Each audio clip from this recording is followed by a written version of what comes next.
Good evening, India, and welcome to Ghana Short and Casa Dialogues. We're going to have a great dialogue on Pakistan, its efforts at mediation, and the forgotten wars. What is this forgotten wars? This is all about Afghanistan and Baluchistan. We must never forget that as much as Pakistan wants to carry out mediation, it is fighting two active wars. One is very active with Afghanistan, and a proxy of that in Khyber Pakhtunkhwa, and the next one, of course, internal to in Baluchistan. And to discuss all this, I have a very informed panel with me, and I'd like to welcome all of them. At the outset, welcome to Col Ajay Singh and General Gautham Moorthy. As they say, you see Col Ajay Singh on to my right and General Gautham Moorthy to the bottom, center. And we're going to have Mrs. Tara Kartha joining in a little while later. I won't like to introduce them to you because they've been coming on Ghana Short quite often, right? So let me set the stage. Pakistan is in the news these days for mediation, right? And it's going. In fact, their foreign minister right now is in China. And the interesting part is in the hotel in which he's in China, there was a bomb blast. Is a fact, right? So that's where the whole story is. That's the mediation part. But as Pakistan is mediating there, it doesn't have any money left. That it's on a drip-fed system. It's like a drip-fed irrigation system, and neither America nor anyone nor KSA has given them any money. The only money they've got is from the IMF, and that's part of 7 billion loan agreement. The 27th or the 28th. Uska bhi yaad nahi hai hame. One keeps loses track of it. I think they got one. The staff level agreement is done to get 1.2 million. So will they get it? Not get it? These are all up in the air, right? In the meanwhile, they're doing mediation. They have to fight a war and all that, and internally also there are problems. So this is the thing, and I'd like Col Ajay Singh and General Gautham Moorthy to give their views, and of course, when Mrs. Tara Kartha comes, she'll also give her views. Let me first take this business of the forgotten wars. We'll take the mediation a little later. Let's talk of the wars, the Afghanistan war, the Baluchistan insurgency, and in fact, or the freedom struggle, whichever way you like it, and what's happening in Khyber Pakhtunkhwa. We'll talk of that first, and then we'll jump to the mediation bit. Col Ajay Singh, all yours. Thank you very much, sir. Such a pleasure being on Ghana Short. It always is. And such a pleasure discussing a subject like we can almost call it the forgotten wars. Because while Pakistan has come into the limelight by supposedly negotiating a peace deal, or rather acting as the broker of the peace deal, it is actually fighting three wars within. One, of course, is Waziristan, Afghanistan, Pakistan. Other is Baluchistan, the freedom fighters. And the third war is the army always fights with its own people. With Imran Khan behind bars, is the war they have always won for 70 years and they continue to win even now. It are the other wars which are of concern, sir. Because today is when the 3-day ceasefire between Afghanistan and Pakistan came to an end, and it was marked by attacks across the border which claimed 7 Pakistani lives, as per Dawn newspapers. This is a war which has been going on. And as you know, sir, this difference between this war between Pakistan and Afghanistan is that it is a direct war between the Pakistani government and the Afghan-led Taliban and the Taliban-led Afghan government. The previous round in October, the 10-day war which they fought, was against the TTP. The Pakistani PF attacker, they attacked TTP targets, which led to the Taliban reaction. In this case, when the PF attacked targets in Kandahar, Kabul, Paktika, they deliberately struck Taliban targets, including the famous Bagram Air Base. They struck at Kandahar where the spiritual head of the Taliban, Akhundzada Khandu's wife, Aibatullah Akhundzada. Akhundzada, correct, sir. He is based. The earliest strike struck at Noor Wali Mehdood, leader of the TTP. This time they hit the Taliban. And the message was clear: we are getting after our erstwhile friends of the Taliban to get you to mend your ways and stop support for cross border terrorism. Pardon me, sir, if I have a faint chuckle, but I really can't help imagining how much the shoe is on the other foot, on the other side of the border itself.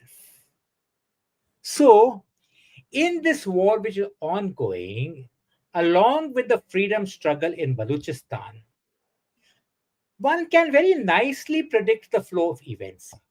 It is standard. Pakistan Dawn paper, I read very often, and it says they talk about the conventional disparity between the Pakistani army and the Afghan army. Almost four times the size. They have got 400 aircraft. The Afghan government only got 26 obsolete ones, etc., etc., etc. All of which significant, all of which unimportant. Because when the ceasefire ends, like it already has, and when Pakistan extricates itself from brokering a peace talks to focus on more peace issues near its border, there will be another round of ceasefire undoubtedly between Afghanistan and Pakistan. But then the same chain of events will continue. With the TTP activities running amok in Waziristan, actions going on deep inside Pakistan. If you remember, sir, this round of fighting took place when there was an attack in the Shia mosque in Islamabad, which killed almost 40. And Masood has said, in retaliation for your attack on Kabul, we will be striking Islamabad again. So this low level, it's more than insurgency now. It's all out conflict between the TTP and Pakistan, which will continue, sir. Coupled, of course, with the activities of the Baluch Liberation Army, the freedom fighters. They have been fighting a legitimate battle for freedom since independence. And there are no prizes for guessing the fact that they are both coordinating the actions with each other. So, while Pakistan is in the process of mediating the larger war, the world has forgotten its own, the war which has been fought in Pakistan's backyard. But I have a feeling, sir, the Pakistan's forgotten wars will come back to bite it long after the aftermath of the Iran war falls out, sir. Thanks a lot. Thanks a lot for your opening idea of the forgotten wars.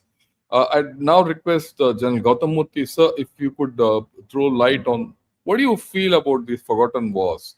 Because, are they trying to evade the commitment in Iran? And then the fact that the Shia clerics are also up in arms and all that. A lot of things. Ajay has covered a lot of things, but I'd like you to dilate on a few which you feel are important. Over to you. Yeah, I think both you and Ajay have really set the tone for the discussion. Uh, Pakistan, see what has happened recently on the Durand Line. It is losing the wire war. They're calling it the wire war. Taliban has dismantled fencings in two provinces, Paktia and Kunar provinces, and there are reports of Pakistani troops who have abandoned their posts and left.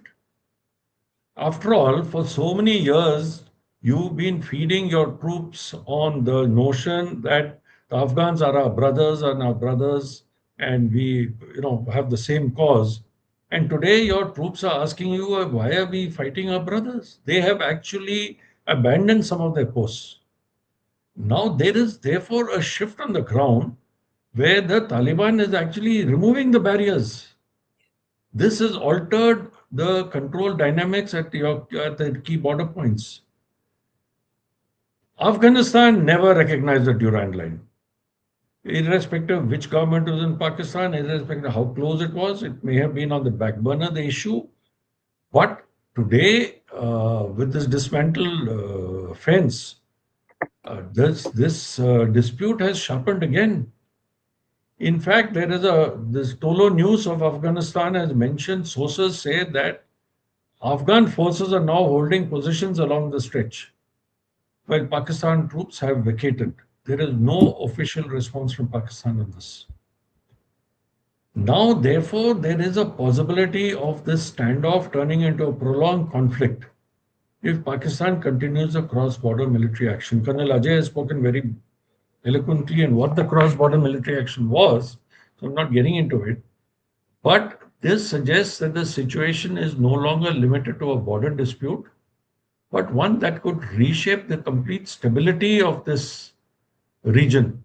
This region is always known to be unstable, but where Pakistan looked at strategic depth, it is now seeing a strategic folly on their part. And as Ajay very nicely put it, you know, irony of the whole situation, they've been accusing, they have been carrying out uh, cross border terrorism against India, and now they're accusing Afghanistan of carrying out cross border terrorism. Western governments actually they're underestimating the risks that is posed by this confrontation. Aggressive operations within Afghanistan will deepen instability and it'll have wider consequences. Now, earlier this month, we know about the airstrike which hit a drug rehabilitation center of all the places. Almost 400 people were killed. It was one of the several attacks that have pushed this tension beyond anything. And as you said, ceasefires come and ceasefires go, but the situation has only worsened. These repeated air raids against Afghanistan, where doesn't give a fig for collateral damage, is showing what a tense standoff it is looking at. And I would like to highlight the humanitarian crisis. You know, Pakistan has been repeatedly accusing the Taliban of sheltering militants, a charge that they have completely denied. The impact on civilians have been severe. More than 1 lakh people have been displaced by the recent fightings. And I'm not counting the 6 million displaced earlier, whom Pakistan sent back from refugee camps. So where have these people gone? What are they doing? This Pakistan doesn't understand the basic. The government, I am sorry to sound like this, but I think it is a Punjabi clique and the Punjabi elite that doesn't understand this. I have had deep conversations with a Pakistani general who was a Pathan, and he has told me this. He says, for the Americans, it is collateral damage. For me, it is kith and kin. Yes. And he belongs to Peshawar, he belongs to a region, he's proud of his Pathan heritage. He said, I'm not a Punjabi, I'm a Pathan. And these are the people whom you're alienating. So, what are you looking at? You're looking at something very serious over here. Whether the fresh ceasefire will be accepted by Afghanistan or not is a moot question. Now, on the Baluch front, we also know BLA has been carrying out coordinated attacks right through Baluchistan. In January, we saw one of the most deadliest offensives. Then Pakistan launched this follow-up operation, but what happened? We do not know. The army says that they've killed about 216 militants. We have no idea how many are killed, but the current picture is that this insurgency is not over. Pakistan is bracing for more attacks, especially the Pakistan military and the Pakistan police. Now, this harsh response on the part of Pakistan is not helping anyone's cause. So the main near-term issue is that Pakistan is managing 3 overlapping crises at the same time. This live cross-border confrontation with Taliban authorities, this separatist insurgency in Baluchistan, and this government with Imran Khan in jail. The people are seething. This government does not have credibility. Whole of Pakistan knows. And the combination of all this raises a risk of military overstretch with more civilian casualties, renewed militant attacks, that Pakistan is going to have a tough time. I do not know how they're going to do the mediation. More on that later. Back to you, General Shankar. Thanks a lot, sir. At this stage, I'd like to welcome Mrs. Tara Kartha, Dr. Tara Kartha, sorry, into the program. And madam, we were just discussing, we had to discuss two aspects today. One is about mediation and the other about forgotten wars. So I thought we'll first focus on the forgotten wars and then go to the mediation part. And that's what we are doing. We've just heard Col Ajay Singh and Gen Gautham Moorthy give their views out on the forgotten wars. I'd now like you to give your views, but I'd like you to focus on two, three issues which I thought are very pertinent. Is this war with Afghanistan ratcheted up or escalated or gone into to divert away from their commitments in Iran and the pact which they had with KSA? That's the first part. Second, there is a feeling, and I've heard it from people from Pakistan, who feel that they can handle the Afghanistan situation. They say, look, we've handled the Afghans for such a long time. We were the ones who supported them, for everything. Two wars. One is that old war with the USSR, and then the Taliban 2.0. We know how to handle them. So some of them, including some clerics, are very confident of how to handle them. Is it misplaced confidence or overconfidence or military overstretch, as General Gautham Moorthy said? The third thing is, this chap Asim Munir caught hold of all the clerics and gave them a lecture for 1 hour and said, look, those of you who want to go to Iran can go and do what you want there. And there's been a violent reaction. I wouldn't say violent reaction, at least the voluble reaction from many of these clerics who said, look, why should we go to this thing? You want to go to America, you go. You want to support America, you go to America. Don't tell us to go, we are from Pakistan. And this is going to, all these three factors are going to impinge on Pakistan, its internal dynamics and whatever it is. I'd like your views on that and how do you analyze this aspect of these forgotten wars? Over to you, madam. Gosh, that's oh, 1 second. That's quite a, what shall I say, huge thing that you've given me, but nonetheless, I'll try to answer it. What I like is the dates here. Okay, so everybody knew the Iran war was coming, right? I mean, Trump from January first week, he started shouting about it and, threatening. And on January 28th, I think was the final declaration that we're going to war, but it was coming. This war started on February 26th. February 28th, the Iran war started. So it was a very, very convenient date for the Pakistanis to say, sorry, we are at war. We can't go, shielding people and, doing that sort of thing, because the Saudis were already on the war path. I mean, that is what we've been told. We have no idea if it's true.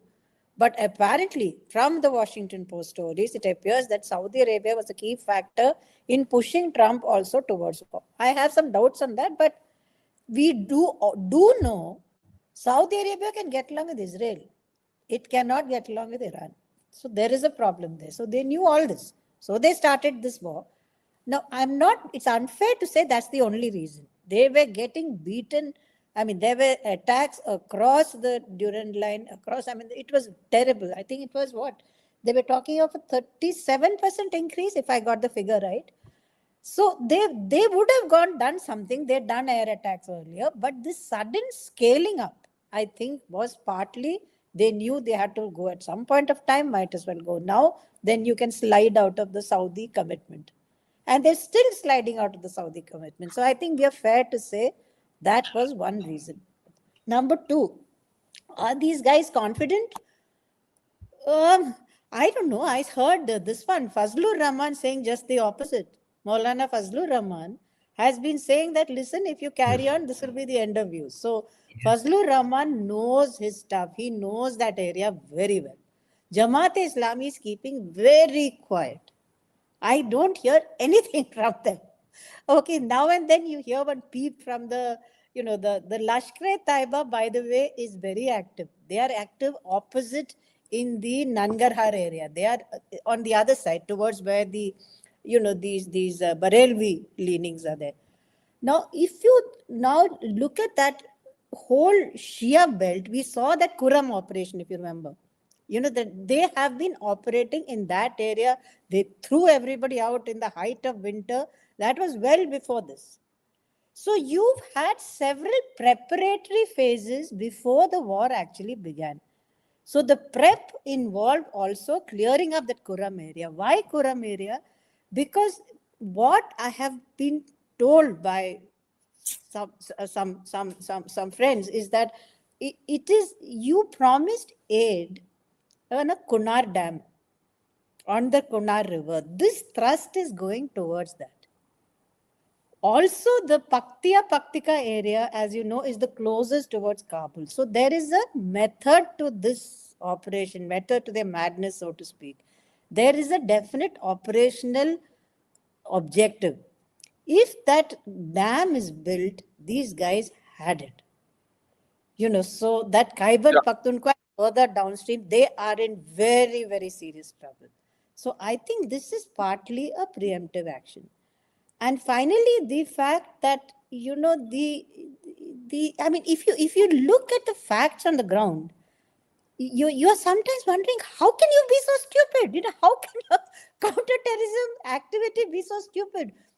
Like I said, the prep to the war began with pushing out Afghans. You pushed out hundreds and thousands of Afghans back to their country. And where did they settle? They settled along that border, Paktika, Nangarhar. So you have a belt of refugees on that side, dissension on that side, and a belt this side, where the Khyber Pakhtunkhwa people, there was a warrant for the arrest of the chief minister, non-bailable warrant. This is despite him saying that, look, I stand with Pakistan, all that. So you've actually created one long belt where people loathe the Pakistanis. And that is what, and I'm like thinking, how can you do this? So, but I would defer to the generals here in terms of, I mean, do you kind of get very accustomed to terrorism operation? Remember, the two Peshawar Corps and the Quetta Corps have been involved in and counter-terrorism since when? 2001.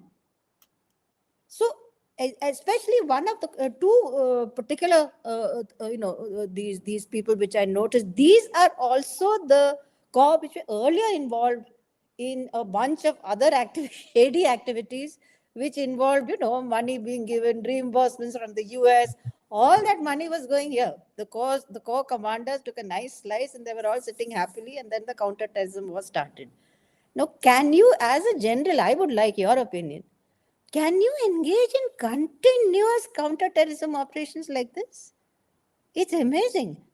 So that is the forgotten, unforgotten war. The problem finally is, perhaps you get so accustomed to it that you no longer think it's a big thing. You just keep doing it because, it's one of those things you've been doing for years. You know that those guys can't bomb you back, so you bomb the hell out of the Afghans. You know the Afghans will hit you back, so you're prepared to take that thing as long as it doesn't go beyond a point, which is where the drone comes in. I don't know how they attacked, if at all they did, and it seems they did. They attacked military bases inside Pakistan. That is 248 kilometers inside Pakistan. The Noor Khan Air Base and other targets with drones. Did the drones come inside the country? Was it launched from outside? That I don't know. But this has, if the Afghans get more drones, good stuff, this is going to go very badly for the Pakistanis. So I'll stop there. Yeah, thanks a lot, ma'am. So this is going to go very badly for the Pakistanis. Yeah, but let me put a count. I won't say counter. My own observation is, I think Pakistan is doing all this with a very, very calculated measure. And my view is they're prepared to accept whatever problem they have with Afghanistan rather than being pushed into the Iran war. Right? I mean, for them, going into the Iran is the worst thing. They don't mind, and they're trying to stretch KSA. The same ploy they did when they had to be going to Gaza. See, if you see, when they had to go to Gaza, they ratcheted up Afghanistan and Khyber Pakhtunkhwa. When they have to now go into Iran or being pressurized to help Ah, USA, the Iran war, they're doing this. Yes, madam, please. no, just what you said. When the Gaza proposal happened, there was, when they said all that talk was going on that Pakistan will send troops, nothing happened on the ground. Then later, when actually the peace proposal came into place, and then there was a real chance that they would actually have to go, then you saw the massive protests. And people are asking them, listen, why are you protesting now when there's a peace proposal there? So the timing when they let loose the mob and the timing when they bring the mob back is very, very interesting. So you're absolutely right. You're absolutely 100% agreed. They would rather fight with the Afghans than fight with Iran. Yeah.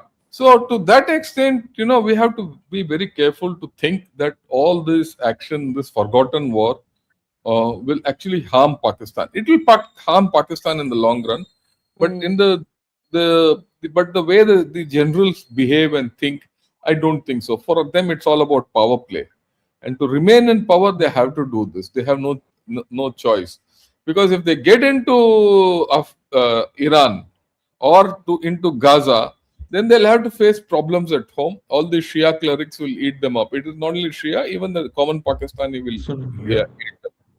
So I think that is a major issue, and they find a lot of comfort in this mediation business. And that is why they're very happy. And if you see any Pakistani, Editorial. channel, editorial channel, whatever, Yeah. media, non-media, Yeah. everyone, they're all gaga. Pakistan is back in action, right?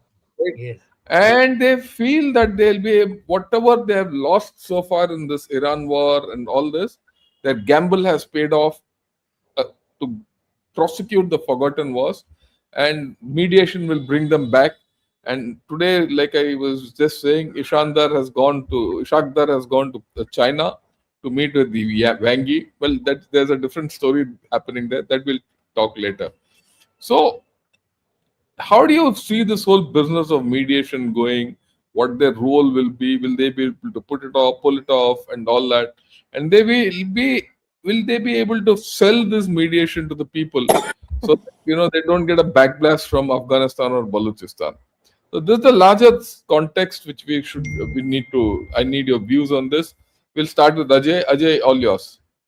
So actually, yes, if you take a look at what has done in mediation, they've had actually they claim three success stories.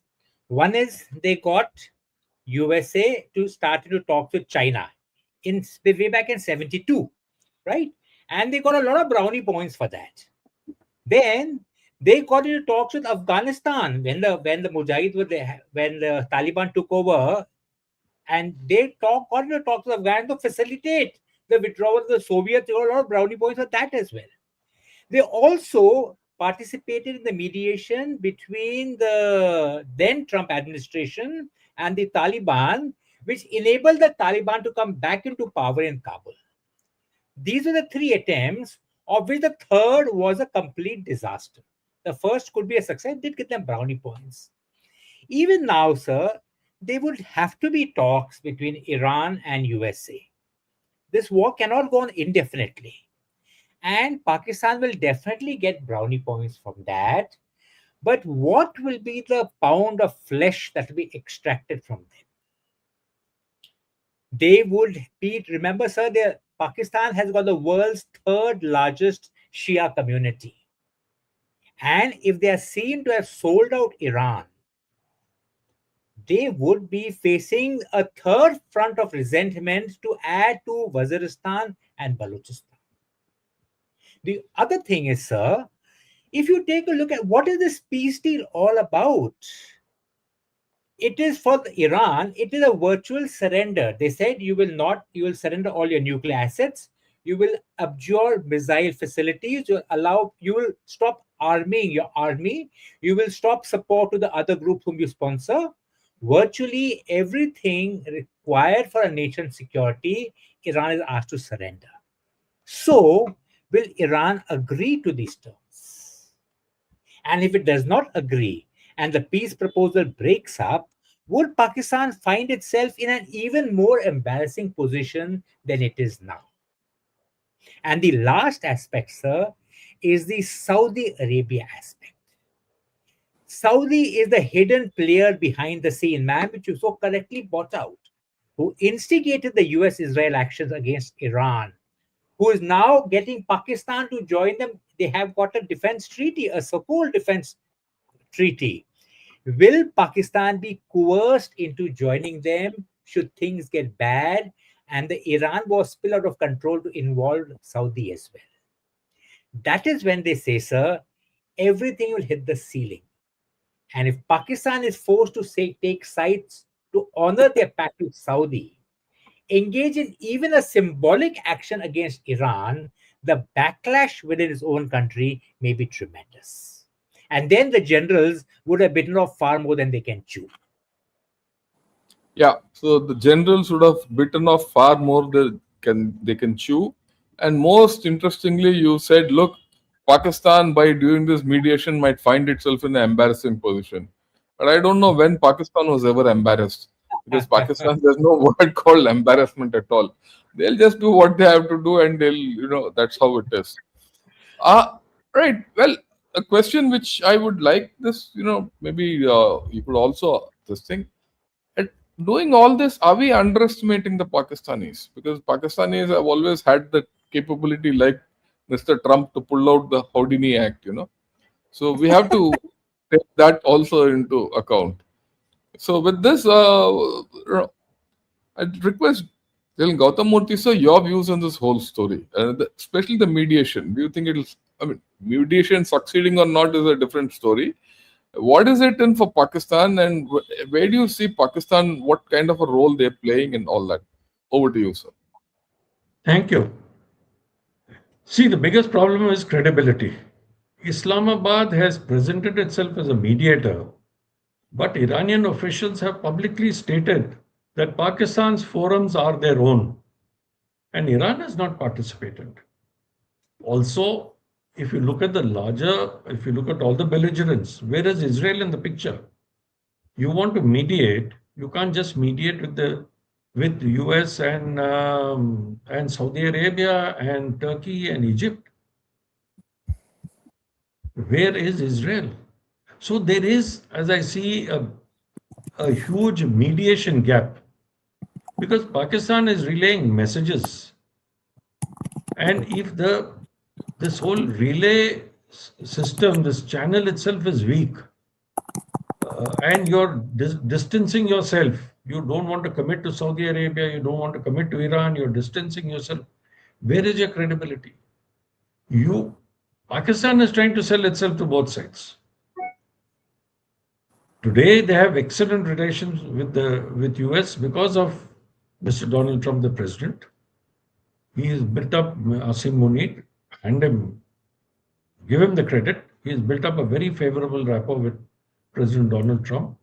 So has Mr. Shahbaz Sharif. Whichever way you may say that recommended him for the Nobel Peace Prize, told him that he's the best and that there ever was, and told him things that he'd like to hear, and therefore granted to them that they are in Donald Trump's very good books.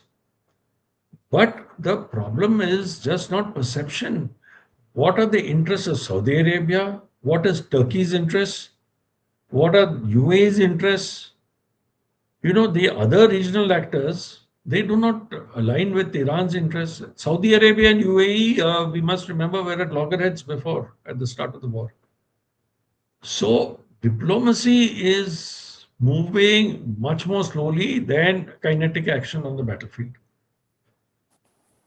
Now, direct US-Iran negotiations have not yet materialized.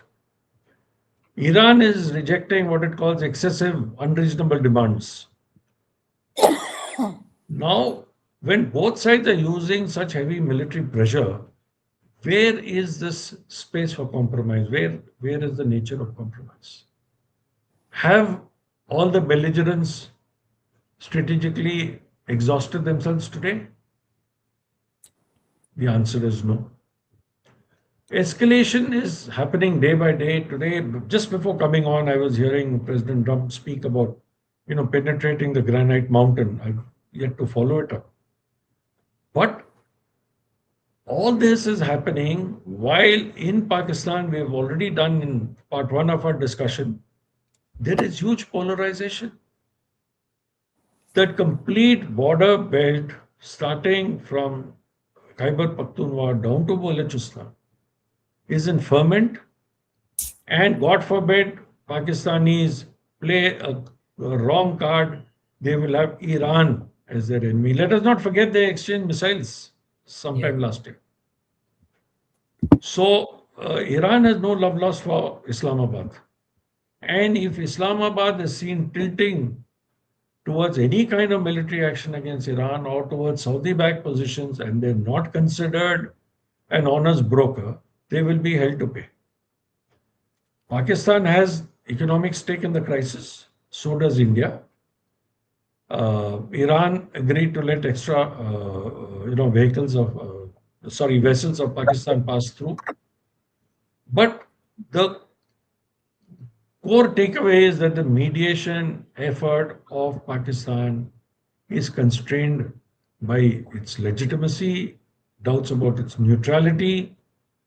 There are no direct talks, and there is a huge domestic blowback. Shias, and notwithstanding whatever the Sunni government of Pakistan is doing, is a very strong and huge minority there. And Pakistan's own dependence on Gulf stability and the Hormuz traffic. So I don't see this talks granted to them. They have taken the initiative. Let us applaud the initiative. But I don't see it reaching any logical conclusion as yet. Thank you, General Shankar. Thanks a lot, bro. Thanks a lot. I must put this. There's one YouTuber who put out about the stocks. He said 0 plus 0 plus 0 plus 0 is equal to 0. So what is this? Of course, 0 is equal to 1 big 0.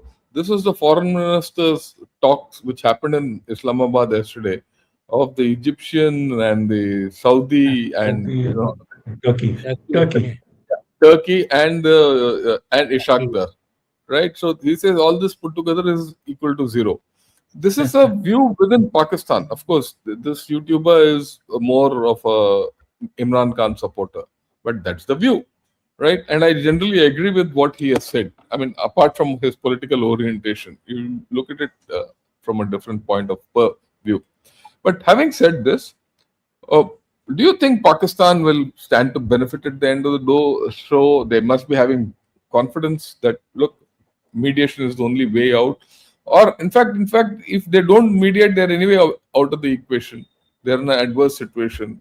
Do you think this entire mediation, even if it fails, will benefit Pakistan? That's the question we'll have to think of. Dr. Tara Kartha, your view on this? Yeah, I think, they are, I have to hand it to them. These guys are smart. And, the fact that they cozied up to Trump, Munir is up front, all that stuff can happen. These are the leverages of a weak state. A weak state is open to any amount of, blackmail, arm twisting, and he goes, whereas a state with a considerable power will not go to such levels. But within that weakness, they've managed a very good deal so far. The mediation has undoubtedly, as of now, given Pakistan a huge amount of public space. I mean, everybody's praising. I think last Indonesia is supporting it, Malaysia is supporting it. I think a couple of European countries have come in to support it. So they're getting a lot in terms of diplomatic space. Now, I'm just saying, supposing for whatever reason, in fact, I just saw somebody's tweet on that Pakistan is getting ready to again try something in India, which I don't think is true. But if it does and you were to attack, what would happen? Half the lot are on Pakistan's side. So you see, the limited benefit is already got. From doing nothing, all he's done is hold a meeting. But if you were to continue with this, what is the meeting about? The meeting would be about a ceasefire. That is the ultimate objective, is to have some form of a ceasefire where what General Moorthy said. Have they exhausted themselves? No. Have they got their objectives? We don't know, because no one knows what their objectives are.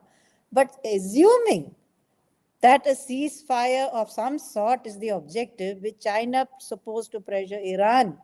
Now, pressure means something he has to give to Iran. No, you can't just talk to him and say, listen, stop this. He's going to say, what are you going to give me in return? Can you give me a guarantee?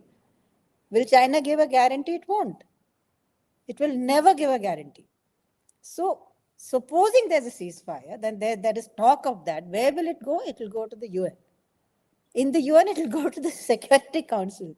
And you have this strange situation of a UN Security Council member being held to accountability by a group of people whom he doesn't care two hoots about. The US doesn't care about the UN. But then that is the structure within which a ceasefire is presumably has to take place. So you see, there are hurdles in terms of the process itself. Just holding a meeting and drinking tea and saying, this war should end doesn't serve. Why didn't they hold it in Turkey? Turkey is a NATO member. Egypt recognizes Israel.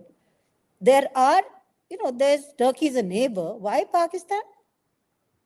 I mean, I still have to answer that question. So my assumption is, when what everybody is saying is that it's a US front. The US has told him, go and hold a meeting. So he's held a meeting. Now what next? I honestly don't know. If, however, they do stop fighting, you come up against precisely these hurdles. How will you have a ceasefire? Who will send troops for a ceasefire? These countries, they could, because they've all got very large militaries. Turkey, Egypt, Pakistan, in principle, all of them could send troops. Islamic State sending troops. The first time the Islamic Ummas got together to save an Islamic State. Sunnis in a Shia state. Okay, I'm willing to go that far. But you think Israel is going to stop attacking Lebanon? No. Is it going to stop attacking West Bank? No.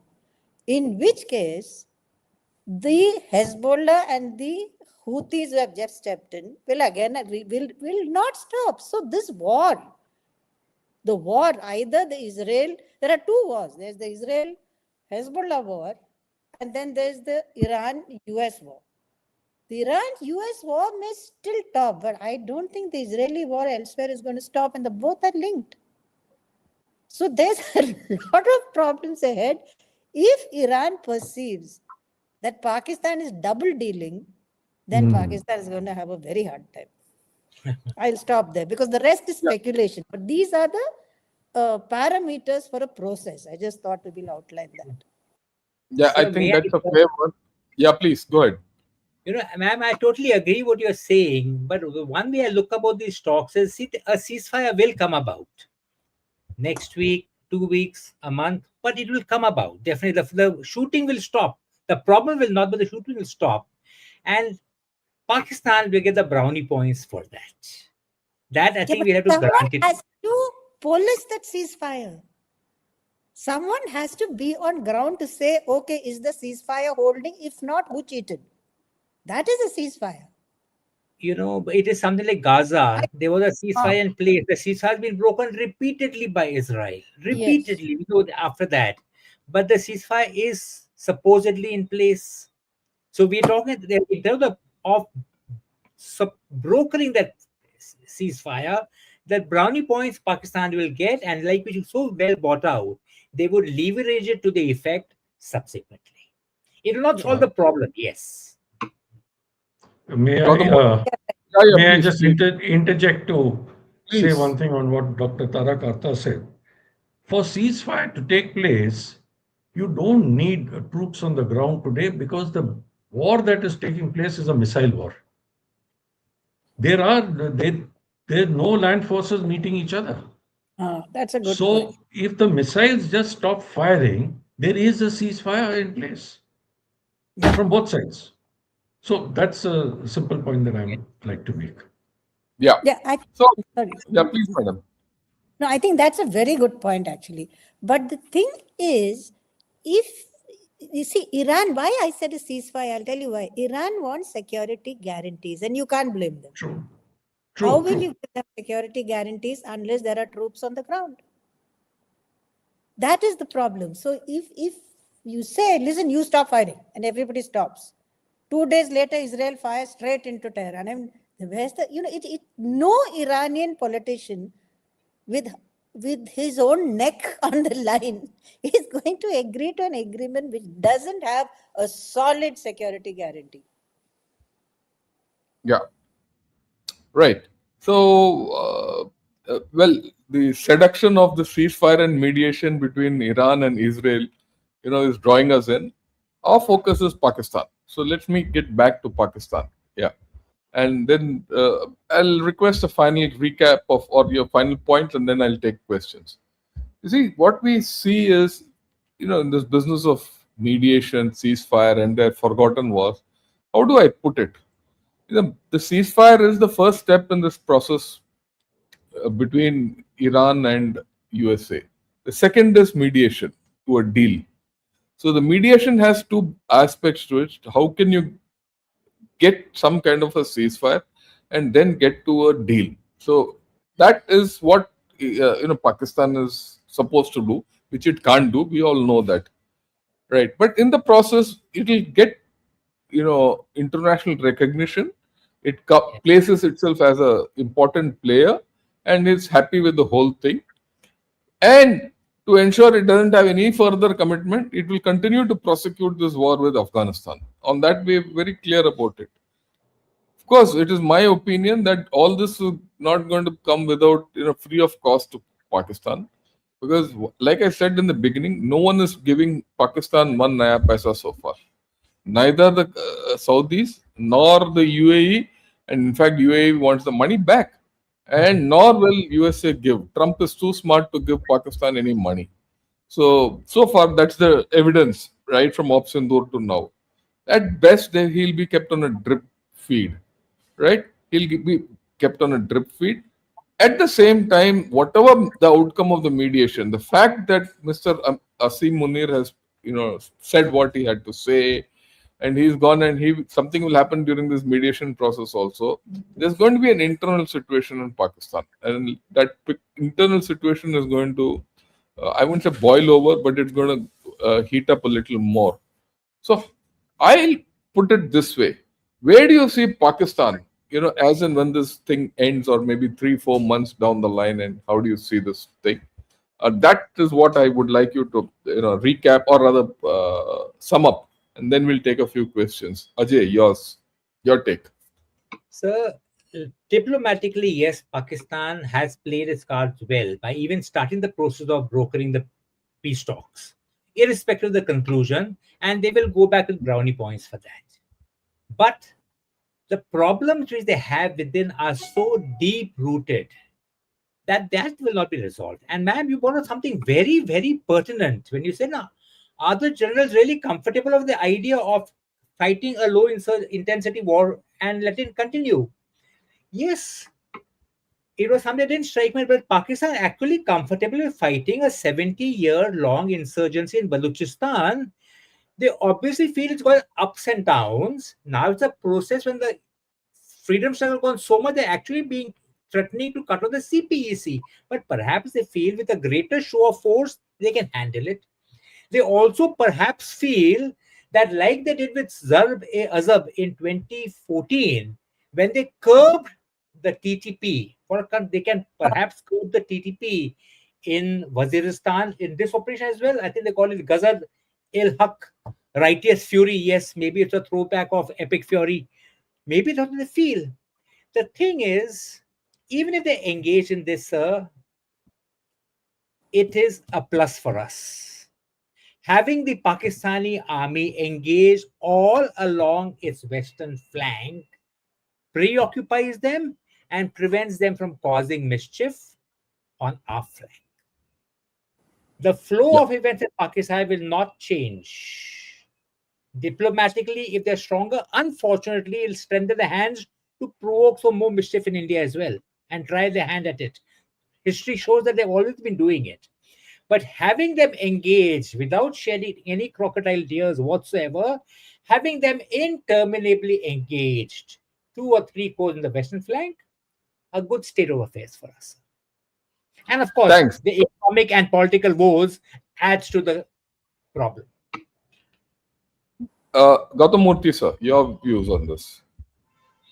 Well, Pakistan is indulging in that typical behavior of trampling the person underneath and looking up and kissing the person above. Uh, you're seeing it play out. This government of Pakistan is not that I am saying it, a number of Pakistanis are saying it is an illegal government. They have stolen the election. And the military is propping them up, and they are propping up, they're giving more power to the military. The changes in the constitution that have come up are such radical changes that have never before happened in the history of this, by which the military has taken a very firm grip on power. The politicians have accepted that they are absolutely under the jackboot of the military, and the people of Pakistan under the jackboot of both. The elite is continuing to rule the roost. That said, that it is this elite of Pakistan that is moving and trying to gain credibility in the Western capitals, especially since they know that Mr. Donald Trump is a mercurial president who's given in, they have studied him and studied his character very well, his nature very well, and they're playing to their strengths. The Pakis are playing to their strengths. They've been sycophantic, they've been servile, they've been subservient, and they know when to do all this. So this mediation effort is they are trying to punch above their weight. And as we have said, they can't be mediation without ceasefire. And yes, let's face it, there can't be ceasefire without mediation. It is good that India is staying away right now, because right now we need to protect our national interests, and our national interest is right now our economy more than anything else, and inflation has to be kept under control. So let Pakistan do what they have to. We have already discussed the pitfalls that they can encounter. It can lead to serious problems within their own nation. Let it be. Let us just watch this play out by itself. Thank you. Madam, your last words on this before I take questions. Well, if the kind of restrictions they've put in Pakistan on petroleum rationing, the price of petrol, it's hitting the common man very badly. Together with this, if you get a rise in terrorist attacks, I think there could be some trouble ahead. I mean, the Pakistani public can take a lot. We've seen that for years. They've taken all this rubbish from people. But this time it's also hitting the rich folks.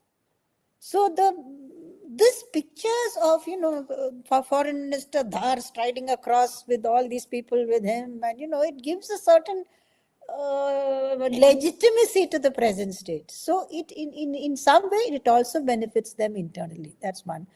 Number two is that if I'm not sure that if in an ideal world, in a very, very ideal world, Pakistan and India should have worked together to stop this war, because this war is hurting us also, and is hurting us very badly. In a very stand-up analysis, one could say Pakistan has got points and we haven't. So we have essentially we've got no sides to play here. Really, actually, we don't. But nonetheless, sometimes it pays to just shut your mouth and keep quiet. And I think what we're doing right now is just perfect. Just keep quiet, see what happens. Pakistan may yet come out of this with a bloody nose. I saw something yesterday from an Iranian minister, like he says, I don't know what these Pakistanis are doing, we've got nothing to do with them, all that stuff is going on. But two people, I think, have been taken off the sanctions list. That's what I was told again. One was, of course, the Pezeshkian, and the other was, whose name I find it very difficult to pronounce, the person who's the ex-general who's the parliamentary head. So Galibaf. if they have, that's right. Galibaf. If they have been taken off the sanctions list, then there is some talks going on. Third is very interesting, that proposal which they've put forward. about the Hormuz, that we will not let, they've agreed to a sort of formulation on the Straits of Hormuz, saying we will discuss with Oman how to set up a mechanism, but we will not let US and Israeli ships pass through. Israeli ships don't pass through that. So they don't go through that at all for their energy. US goes minimal. It's hardly anything that they actually go through that. So this is a negotiating position. So it is going somewhere. It's Yeah. not that it's not. So I'll Yes. Yeah, stop. no doubt there's something happening, some talk is happening. Otherwise, Mr. Trump wouldn't say daily that I'm negotiating. So it's moving at snail's pace. But as that is moving at snail's pace, there's a lot of action happening. But that is for a different day. I think we've had a wholesome discussion about what Pakistan is. I'll take a few questions because there are a lot of questions, and I request you to, I'll go turn by turn. Uh, Please keep your answer short so that we can take maximum number of questions. Okay. Ajay, this is for you. Pakistan is running the false flag operation narrative again. Does Pakistan believe that it can get away with another terrorist attack in India? That's a very, very, very good question. We all know Pakistan had a track record of orchestrating strikes within India. We all know that. The change began, I would say, in Balakot. When they Uri strikes, Balakot strikes, when they realized that there would be a punitive response, there would be a price they would have to be paying. Many felt that the effect of the deterrence of those strikes had been wearing off. That is why Pahalgam took place. And to put it in a way, it was a reaffirmation of our stance that a strike into India will meet with costs you may not be able to bear. This will definitely, and for all their boasts of what they did in Op Sindoor, their leaders know the damage inflicted upon them and what could have been inflicted had it continued even for a day more. The value of that deterrence will remain for a while. But Pakistan will be definitely emboldened to again rake up the old Kashmir issue once again with their new friend Trump and his other well-wishers. This is something we have to be prepared for. Yeah. The only thing in this which I would like to put across and we'd like to think is, okay, if Pakistan does something, what will our response be? Given the whole situation, how do you think we should respond? And especially because Pakistan has got this kavach of mediation. Will people hold us back, or do we go the way we went in this thing? Well, that's a discussion for another day. Yes, madam. This is exactly what I said. This is Yes. the ideal time for them to launch an attack, because Yeah. they will have the whole world on our backs. Yeah. Internationalization will be in full throttle. I'll stop there. Yeah. Yeah, I think so. Right. So let me take the next question. Murthy sir, is this for you? Is Pakistan actually China's messenger oblique agent in the negotiating room? It explains why it even has a place in the agenda. Yes, very much.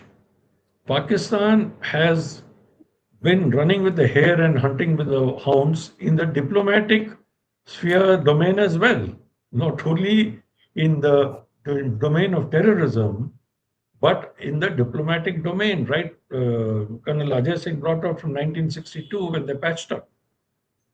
They have been playing not one against the other, but they've been playing each other separately. And China, obviously, to protect its interests, we all know Pakistan is China's cat's paw. And today, with the leverage Pakistan has, not with the entire US administration, but with Mr. Trump particularly, China would be using Pakistan and relaying certain messages across. Because it is in China's interest also that this war stops. Their energy supply is also being affected. You see, everybody is being affected, and as Dr. Tara Kartha very correctly brought out, this is a time, unfortunately, if all of us were together on the same page, China, India, and Pakistan, we could exert sufficient leverage to help bring this war to a close. Good question. Yeah, right.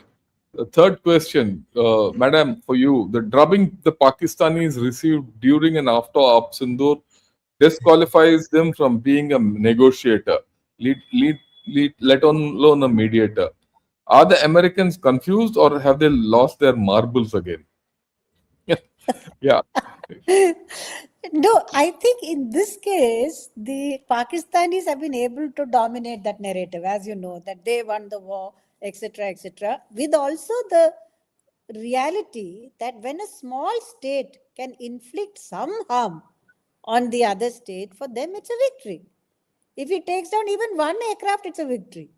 So so the whole world sees that Pakistan conducted itself well. It won the narrative war. Subsequently, of course, the whole bunch of people have said, look, Pakistanis got hit very badly.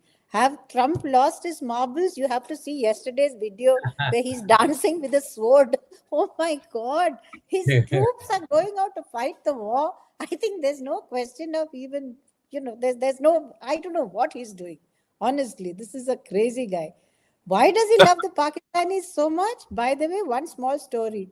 In 2019, when I was in Washington, when Imran Khan had come, you should have seen the camaraderie between them, between Trump and Imran Khan. That's when he started talking about mediation. And you have to admit, the Pakistanis played it very well. Yeah. The Pakistanis and the Americans have a very great symbiotic relationship. Yes. And one of the and this goes back to the creation of Pakistan, if you look at it. Yes. Pakistan would have been created but for the British ideas and the American push at that point of time. Right? How did Pakistan get created? It didn't get created because of Muhammad Ali Jinnah talking something here or some Bangladeshis talking something there.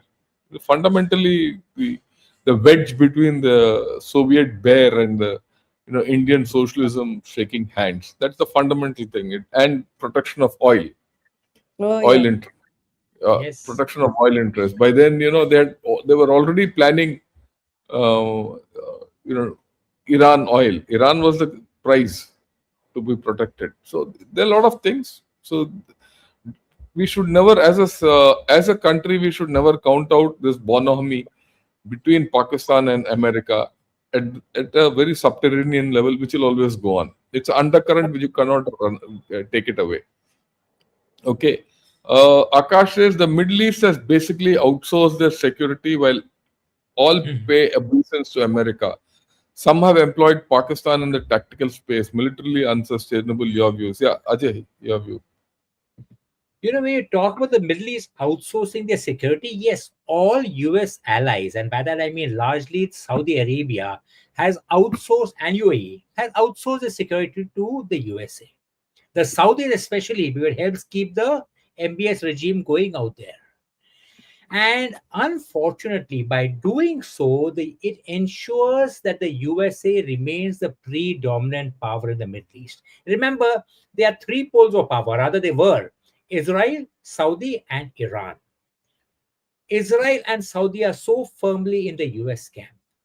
Iran was the only belligerent, but it balanced everything very well. China could be there, Russia could be there. Now, with Iran being so weakened, largely thanks to a Saudi Israel US alliance, the entire equation of the Middle East has changed. And with the entire Middle East now having outsourced its security to the US and this alliance, it gives them control over the most energy rich region in the world. Can you imagine the long term implications? You're right. In the long term, having such control over this region by one pole of power has dangerous implications in the coming decade or so. Yeah, thank you. Given that Pakistan are facing challenges from within and its Western neighbors, do you think they would do some mischief with India to divert attention? We've answered this question, but I just thought I'll flash it because a lot of views on this. Antonia Costa called, that is EU president, called and spoke with Sharif. Sharif is posting about sustainable Pakistan, posting, whatever it is. USA and Trump are hyphenating Pakistan with India. Your views, sirs and madam. Gautam sir, views on this? See, right now, as I see, everybody is focused on trying to end the war. Uh, I do not think India is in the picture right now. We are staying away from it, and rightly so. Although there have been comments by even a former foreign secretary to say that we are not doing the right thing and we must step up to our rightful role. But let us grant the government its due, and they are playing the cards very close to the chest, and a very balanced and mature approach they're taking to it. So right now there is no hyphenating. Of course, Trump would continue to say, and I think he said it over 37 times, that he'd stop the war between India and Pakistan. He's most welcome to say it. If he hyphenates it, he doesn't have. What is our aim really with Pakistan? Our aim is that they do not cause any problems to us.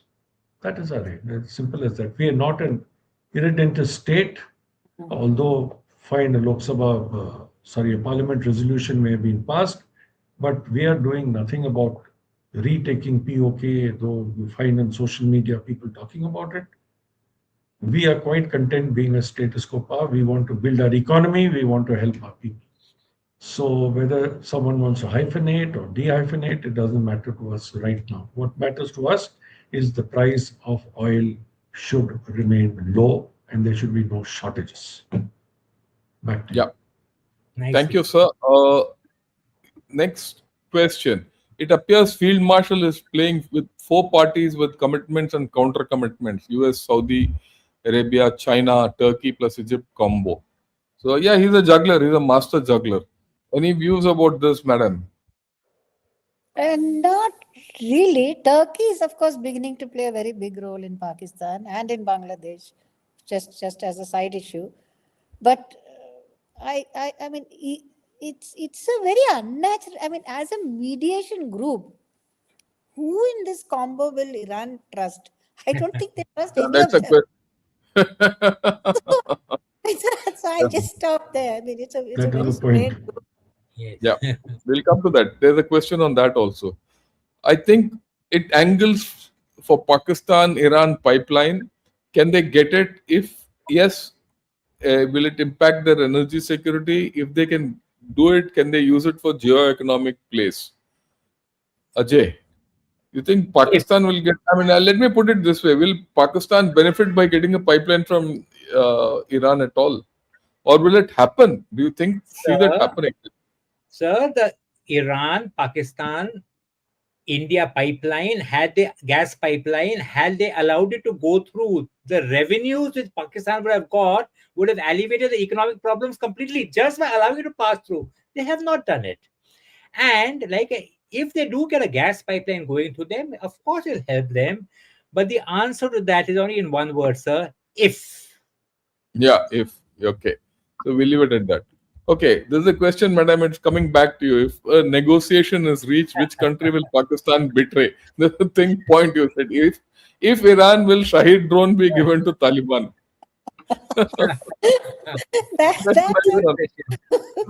That is a wonderful thought. But I think it is so used to.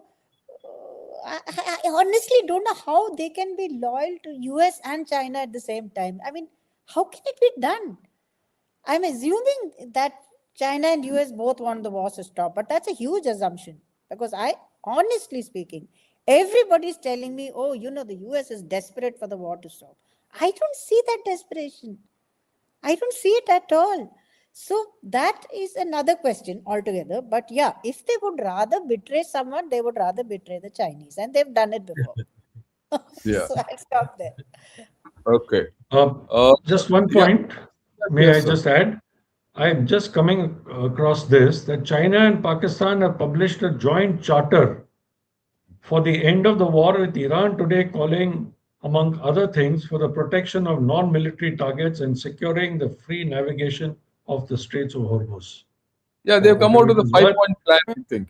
Yes. So no, but with China backing it, one of the questions earlier was, I agree China. with you. So China is completely backing Pakistan. China. I mean, actually, if I put the Chinese position in picture, On the third day of this story, they backed out completely because they found. See, let me put certain figures for those of you who have not followed me so far.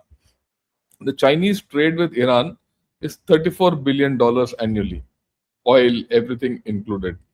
The Chinese trade with the rest of the Gulf, including UAE and Saudi Arabia, is $250 billion or more.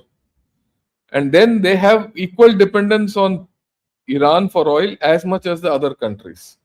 And they need gas from Qatar. If they don't get gas from Qatar, which they are not getting today, they don't get helium also along with it. They don't get helium, The helium, their yes. complete semiconductor industry and their all those fancy tech stuff is frozen. Well, yeah, no. If you get helium, there that high tech industry will go forward. If you don't get helium, that'll get frozen. It's ulta hai. So the point is, I think China has stayed far away from this completely. It is America, it is Russia who's doing the trick, and that's very clear because Russia has now got into a proxy position against USA. Please understand the larger game. If you think this mediation is going to end here, it's not going to end. And I'm putting a proposition to everyone who's watching and all three of you. Just think, what did USA do to Russia through Ukraine? A proxy war. Russia is going to repay back USA through this. We'll see it folding out. But that I leave it at this point of time and leave it at that. So this is the way I think this whole story will go. But we'll see how it goes. I'm not going to push it beyond this. Okay. Next question. Good evening, sirs and Dr. Kartha. Amazing session today. Any chance that Pak security state peels off the country like an eggshell, or is it too deeply ingrained? Plus minus, will it take the country with it? He's talking of a larger thing. Will Pakistan collapse? Right? Any takers? No, Pakistan will not collapse because, firstly, the army even now is strong enough to hold it. And like, ma'am, you brought out so correctly, they've been living in the state for the past 70 years. They become inured to it. And they are strong enough to hold both Waziristan and Baluchistan. They can take the turmoil, will accompany it, but it will not collapse. There are too many, not only because they're strong enough to hold themselves for the time being, in spite of the problems, but there are too many stakeholders, USA, China, who will want to ensure they not collapse. So Yeah. it will continue limping along in this manner with a few blips of ups and downs, ups, more up, and a lot of downs, but it will continue, and we have to accept the fact, live with it, and cope with it. Like General Gautham Moorthy brought out, ensure they don't interfere with us, ensure that our economic rise continues, because our security lies in our economic strength. To push it to a point where we are so strong that a limping Pakistan, a crippled Pakistan, a strong Pakistan makes no difference. We have outstripped them in any case. Any other There's views? just one thing most people don't see is that the Pakistan army in family ties is intermeshed with the bureaucracy and with the ruling elite. It's one, when you say establishment, it is by marriage ties, family ties, it's a very one supports the other, which is why it will never ever actually pay off. I'll stop there. Yeah. Okay. This is the last comment. I'm not going to ask this thing. Don't be surprised if Trump comes out and says, I stop the war between Israel and Iran.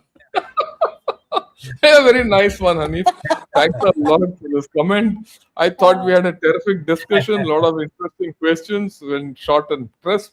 I'd like to thank all of you who participated in this discussion and all people who attended and asked these questions. Gautam Moorthy, sir, you might like to say your last word and close this show for today. Thank you, General Shankar. Thank you, Dr. Tara Kartha, and thank you, Col Ajay Singh. It has been wonderful discussion, and thank you for the audience for your patience and forbearance. We have discussed these issues, and let us hope for the good of humanity and good for our children and grandchildren's future, irrespective of their nationality. Let us hope that our energy sources are protected and there is less violence and peace gets ushered into the globe. Thank you all very much. On this Thank you, hopeful note, sir, and thank you, ladies good and night gentlemen. and Jai Hind. Thank you.